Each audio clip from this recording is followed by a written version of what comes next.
¿Qué tal? Muy buenos días, muy buenas tardes. Bienvenidos sean a esta mesa virtual número 8 del Coloquio Internacional Michel Foucault, las ontologías del presente y la actualidad de un pensamiento renaciente.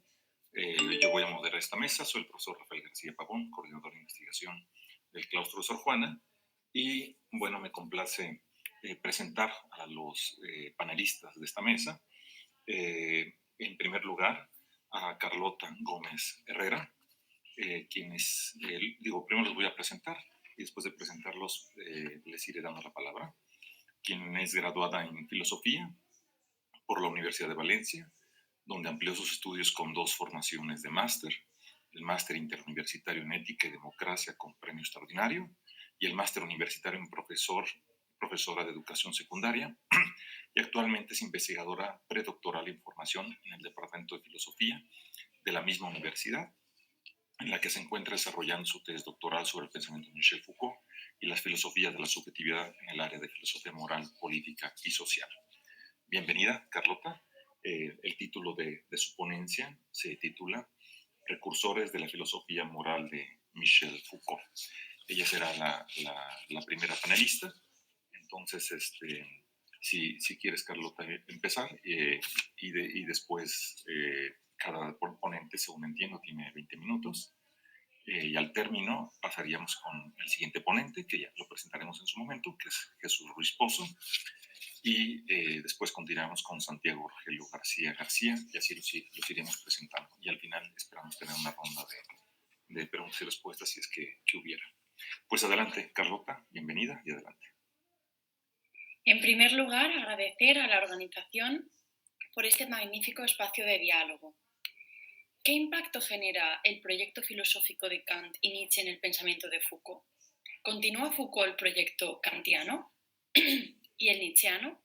¿En qué aspectos de sus planteamientos se pueden encontrar una matriz común y en cuáles y con respecto a qué conceptos se distancia de sendos autores? El proyecto Foucaultiano se enmarca en una doble tradición.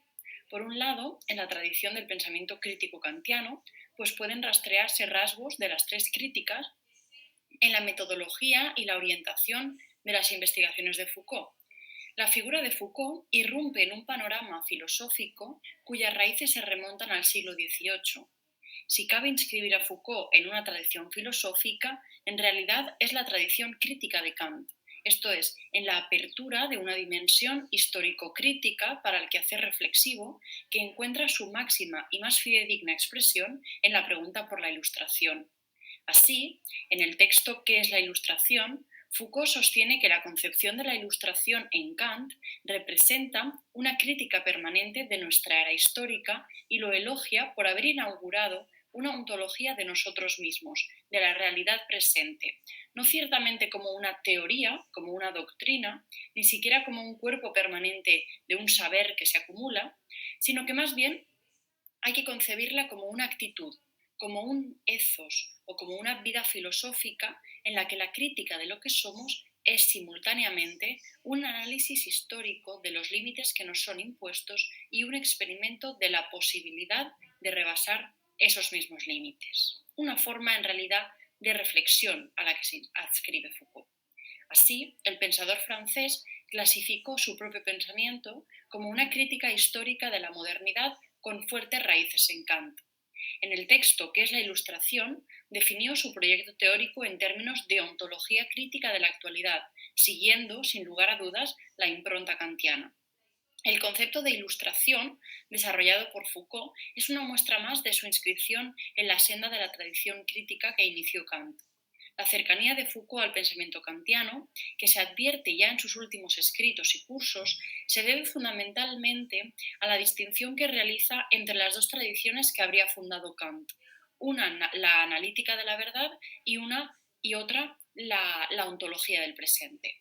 La concepción de la ilustración como crítica, en su triple vertiente, gubernamentalidad, presente y ethos, hace posible que Foucault abogue por la ontología del presente, pero sin asumir en su totalidad el proyecto kantiano.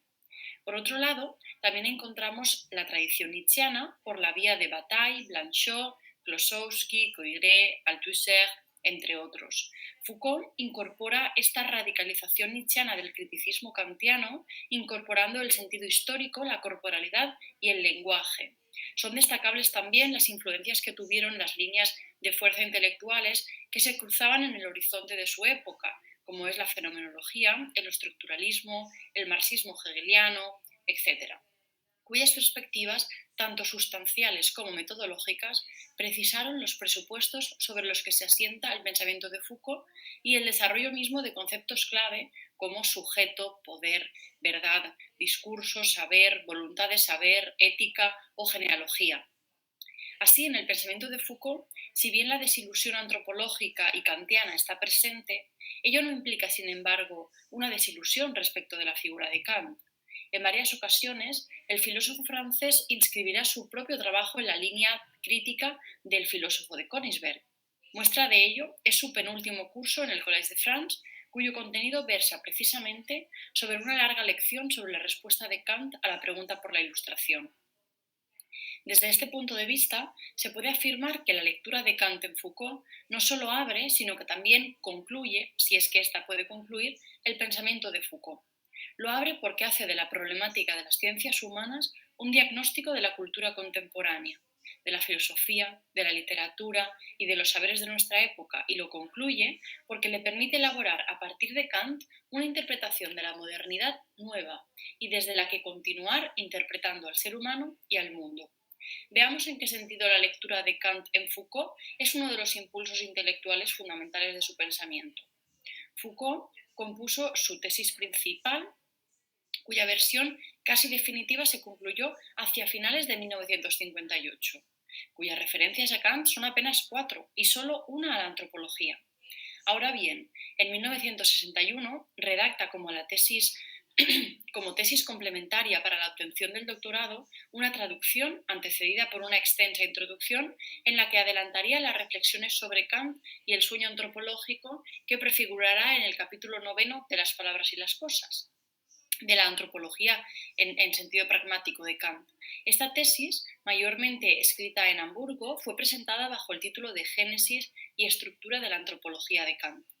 Así, Foucault, cumpliendo con parte de las exigencias características de la realización de su doctorado en filosofía, traduce y escribe un detallado ensayo interpretativo de la antropología en sentido pragmático de Kant. Este texto kantiano fue publicado póstumamente en 1798, tras haberlo anunciado en repetidas ocasiones. Su traducción al francés, unida a una larga introducción, fue el último de los trabajos que Foucault realizó durante su itinerario como lector francés en el extranjero. En 1959, año en que fallece su padre, Foucault toma la dirección del Instituto Francés de Hamburgo y prepara dicha tesis secundaria de doctorado en 2 volúmenes. El segundo volumen, que incluye la traducción al francés del texto de Kant, Antropología en sentido pragmático, fue publicado parcialmente en 1964. La traducción, una breve noticia histórica y algunas notas redactadas por Foucault, mientras que el primer volumen apareció mucho más tarde, concretamente en 2008. En este primer volumen, Foucault se ocupa del lugar y el significado de la antropología en el pensamiento kantiano y contemporáneo, concluyendo con una reflexión acerca del contrasentido y las ilusiones de la herencia kantiana, así como con una referencia a Nietzsche, que había comenzado a leer algunos años antes, en 1953. La introducción de Foucault a la antropología en sentido pragmático de Kant consigue extraer la matriz constitutiva de la antropología kantiana en la que hunden sus raíces las figuras de la analítica de la finitud. Su lectura revela no solo que Foucault tiene una formación asazmente completa del pensamiento de Kant y de la filosofía que en general le precede, sino que además tiene una importancia crucial la comprensión filosófica que Foucault hace de Kant. Es a partir de ahí desde donde se puede trazar una interpretación del horizonte intelectual que constituirá el punto de partida del pensamiento Foucaultiano y que al mismo tiempo, como consecuencia de esta interpretación, nos permite vislumbrar que su filosofía, la filosofía Foucaultiana, se inserta en el largo camino de la historia de la filosofía, dado que responde a Kant e intenta ir más allá de él a través de la elaboración de la analítica de la finitud. A partir de la lectura de la antropología de Kant, Foucault considera que las conclusiones de sus investigaciones previas se han convertido en un diagnóstico general del pensamiento contemporáneo. La figura de Kant, en la formación intelectual de Foucault, aparece estrechamente ligada a la de Heidegger, el cual marca estructural y veladamente la lectura Foucaultiana de los textos kantianos. A este respecto, conviene resaltar que durante los años formativos en la escuela superior, uno de los cursos que Foucault siguió firmemente fue el impartido por Jean Bouffret sobre la crítica de la facultad de juzgar en Kant, en el que las referencias a Kant y el problema de la metafísica fueron determinantes para la interpretación de Kant que Foucault realiza en Las palabras y las cosas. Otro de los textos que determinó la orientación de la interpretación Foucaultiana de Kant fue La época de la imagen del mundo, texto heideggeriano, del que se hace eco una de las tesis centrales de Foucault, según la cual la modernidad y por lo tanto el kantismo es la época en la que el pensamiento piensa la finitud a partir de la finitud. De este modo, por un lado, los problemas teóricos son para Foucault problemas históricos, porque la razón es una razón histórica, corporal, contextual, experiencial, contingente, y su actividad productiva viene fomentada por la experiencia, que es interpretable y abierta. Por otro lado, su admiración por Kant y por el conjunto de su filosofía se cifra particularmente en que Kant fue uno de los primeros filósofos que planteó la cuestión del sujeto en las coordenadas del aquí y el ahora, porque el sujeto trascendental, el sujeto universal en Kant, es inseparable del sujeto que se pregunta ¿qué pasa hoy? ¿Qué pasa en el siglo de las luces? A diferencia de la universalidad del sujeto, del cogito, concebido por Descartes. De entre las influencias que determinan sustancialmente la configuración del pensamiento de Foucault, también es necesario señalar a Nietzsche, un interlocutor constante a lo largo de toda su obra. La lectura que el filósofo francés hizo de Nietzsche tuvo un significativo influjo a la hora de elaborar no solo los supuestos sobre los cuales se fundan los conceptos arquimédicos de su filosofía, sino también el modo de comprender y aproximarse a la realidad en su elaboración de una historia crítica del conocimiento y del sujeto. Explorar la relación entre Foucault y Nietzsche nos permite precisar una revaluación de la filosofía Foucaultiana. En términos generales, el método de Foucault podría insertarse en la línea del método crítico de Nietzsche proveniente de la herencia kantiana, el cual se desarrolla en versión psicofisiológica y se pregunta por las condiciones reales y valorativas que posibilitan interpretar el mundo con sentido desde perspectivas latentes pero accesibles a una razón corporal, como destaca Jesús Conill. Nietzsche es un referente imprescindible para el desarrollo de los planteamientos de Foucault desde el principio de su etapa arqueológica, como el pensador francés admite en el propio prefacio de Historia de la locura, donde afirma estar impulsado bajo el sol de la investigación nietzscheana hasta el final de su trayectoria intelectual. Así, ya en esta obra encontramos rasgos de una particular lectura de Nietzsche por parte de Foucault en el siguiente sentido. El núcleo base de la lectura se cifra en la influencia romántico-schopenhaueriana de Nietzsche. La afirmación de tal influencia sobre la posición filosófica de Foucault viene avalada por la apelación del propio Foucault en el prólogo de la primera edición de esta misma obra a la dualidad conceptual apolíneo-dionisiaco propuesta por Nietzsche. Si bien es cierto que esta apelación no es inmediata, sino que viene mediada por la lectura nietzscheana de autores como Blanchot, Hölderlin o Bataille. Foucault bebe de distintas fases o periodos de la obra de Nietzsche, deuda epistemológica que reconoce a través de explícitas referencias a lo largo de toda su trayectoria, como es posible observar en la conferencia Nietzsche-Freud-Marx, en Las palabras y las cosas, en el texto Nietzsche, la genealogía, la historia, en las lecciones sobre la voluntad de saber, en la lección sobre Nietzsche y en la conferencia La verdad y las formas jurídicas. De la misma forma, es notorio que Nietzsche se encuentra a la base de numerosos escritos Foucaultianos en los que el autor no lo cita propiamente, como sucede en Vigilar y castigar o en El nacimiento de la biopolítica. La lección del 10 de enero de 1979, que da comienzo al curso del Colegio de Francia, Nacimiento de la Biopolítica, se abre precisamente con el planteamiento metodológico según el cual cabría seguir pensando desde la asunción de la no existencia de los universales. Esta advertencia Foucaultiana tiene, aunque no declarada, una fuerte inspiración de la genealogía de la moral nietzscheana.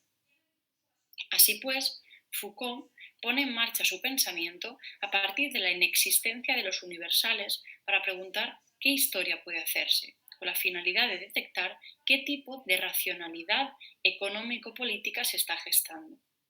La fructífera lectura Foucaultiana de Nietzsche le permitió no solo conceptualizar las relaciones epistémicas como constitutivamente dependientes de las sociales, en términos interpretativos, sino también continuar con el desarrollo de numerosas empresas nietzscheanas importantes.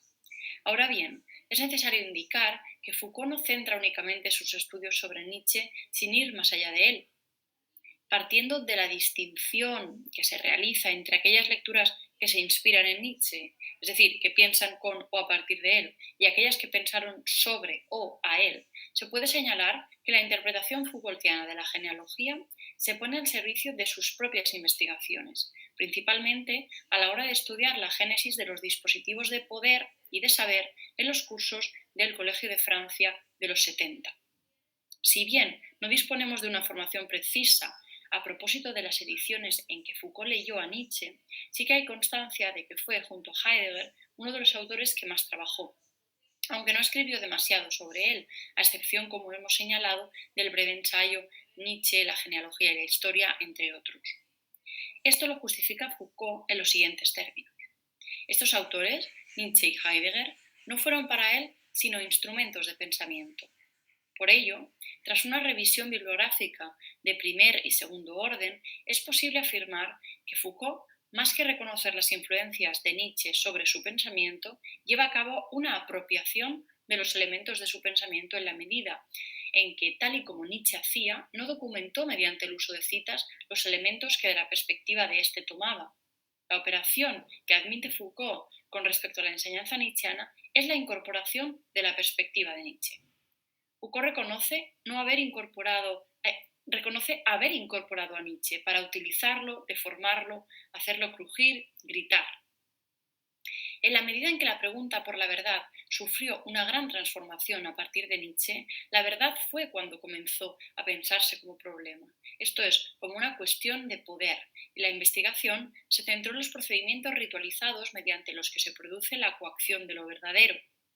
La pregunta por estos procedimientos, cuál es su historia, cuáles son sus efectos, cómo se traman las relaciones de poder, que hallan su principal campo de juego en la vida, en el cuerpo y el lenguaje, es crucial, puesto que, como dice Foucault, atraviesan toda la sociedad desde hace milenios y hoy se han universalizado para convertirse en la ley general de todas las civilizaciones. Así, el trasfondo de la hermenéutica nietzscheana y su asimilación de la unión de conocimiento y poder renace en el pensamiento de Foucault. Muchas gracias. Pues muchísimas gracias, Carlota, por este interesante, background, por decirlo de alguna manera, kantiano, nietzscheano, a veces no tan visto en Foucault, ¿no? Gracias por tu intervención. Vamos a ahora darle